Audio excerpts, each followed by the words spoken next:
அன்பர்கள் அனைவருக்கும் வணக்கம். இந்த பதிவின் மூலம் நாம் வாழ்வில் சில சமயங்களில் என்ன செய்வது என்று தெரியாமல் முழிப்பிதுங்கி நிற்கும் நேரங்களில் சில எளிமையான வழிபாட்டு பரிகாரங்களை செய்து வாழ்வை வளமாக்கிக் கொள்ளலாம். வாருங்கள், அந்த எளிமையான வீட்டு பரிகாரங்கள் என்ன என்பதை தெரிந்து கொள்ளலாம். முதலாவதாக கணபதி வழிபாடு, அதாவது சங்கடஹர சதுர்த்தி அன்று எந்த ஒரு காரியத்தை தொடங்குவதற்கு முன்பும் தடைகளை நீக்கும் விக்னேஸ்வரனை வழிபடுவது சிறப்பு. சங்கடஹர சதுர்த்தி அன்று அருகம்புல் கொண்டு விநாயகருக்கு அர்ச்சனை செய்வது எதிர்பாராத சிக்கல்கள் மற்றும் மறைமுக தடைகளை நீக்க உதவும். அடுத்து நரசிம்மர் வழிபாடு. நரசிம்மர் தனது பக்தர்களை காக்க உக்கிரமான வடிவத்தை எடுத்தவர். செவ்வாய்க்கிழமை அல்லது சுவாதி நட்சத்திர நாளில் நரசிம்மருக்கு பானகம் நிவேதனம் செய்து வழிபடுவது நல்லது.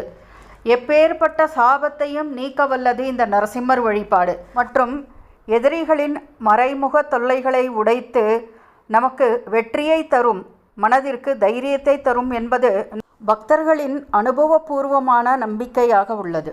அடுத்து பஞ்சமுக ஆஞ்சநேயர் வழிபாடு. ஆஞ்சநேயரின் 5 முக வடிவங்களை வழிபடுவது மிகவும் சக்தி வாய்ந்ததாக கருதப்படுகிறது. இது திசைகள் மற்றும் கிரகங்களினால் ஏற்படும் தீய பாதிப்புகளை நீக்கி பக்தர்களுக்கு பாதுகாப்பு அளிக்கிறது. அடுத்து அபிஷேக நீர் தெளித்தல். கோவில்களில் தெய்வங்களுக்கு செய்யப்படும் அபிஷேக தீர்த்தத்தை வீட்டிலோ அல்லது அலுவலகத்திலோ தெளிப்பது அந்த இடத்தை மங்களகரமாகவும் எதிர்மறை எண்ணங்கள் அற்ற இடமாகவும் மாற்றும் சக்தி வாய்ந்தது. அடுத்து நாம் அனைவரும் வீட்டில் ஏற்றும் தீப வழிபாடுதான். தினமும் இருவேளையும் விளக்கேற்றுவது தீய சக்திகள் வீட்டுக்குள் நுழைவதை தடுக்கும். அடுத்து முருகப்பெருமானுக்குரிய வேல் வழிபாடு. வேல் வழிபாட்டை செவ்வாய்க்கிழமைகளிலும் கிருத்திகை நட்சத்திர நாளிலும் சஷ்டி திதி நாளிலும் செய்து வரும்போது பக்தர்களின் கோரிக்கைகளை நிறைவேற்றி கொடுக்கும்.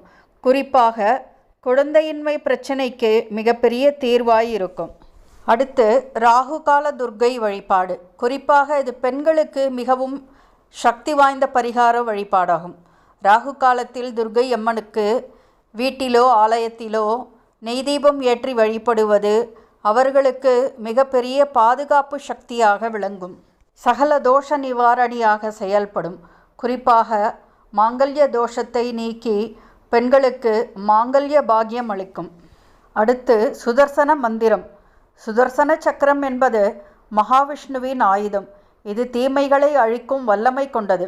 சுதர்சன காயத்ரி மந்திரத்தை தினசரி உச்சரிப்பது ஒரு மனிதனை சுற்றி கண்ணுக்கு தெரியாத ஒரு பாதுகாப்பு கவசத்தை உருவாக்கி தீய சக்திகள் அவர்களை நெருங்காமல் தடுக்கும்.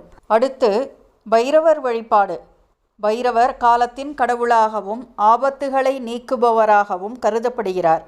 தேய்பிறை அஷ்டமி வரும் நாட்களில் ஆலயத்தில் உள்ள பைரவர் சந்நிதியில் ஒரு சுத்தமான துணியில் மிளகை கட்டி நல்லெண்ணெய் ஊற்றி தீபம் ஏற்றுவது நம்மை சுற்றியுள்ள துரோகங்கள் மற்றும் மறைமுக எதிரிகளின் தொல்லைகளை நீக்கி மற்றும் உள்ள எதிர்வினை சக்திகளை செயலிழக்க செய்துவிடும். அன்பர்களே, மேலே குறிப்பிட்ட வழிபாட்டு பரிகார முறைகள் அத்தனையும் அவரவர் நம்பிக்கையை பொறுத்தது. நாம் எந்த வழிபாடு செய்வதாக இருந்தாலும் மனமுருகி உண்மையான பிரார்த்தனையுடன் முழு நம்பிக்கையோடு செய்தால் அதன் பலன் நமக்கு முழுமையாக கிடைக்கும். அன்பர்கள் அனைவரது வாழ்விலும் உள்ள துன்பங்கள் நீங்கி அனைவருக்கும் நன்மை விளையட்டும். நன்றி, வணக்கம், வாழ்த்துக்கள்.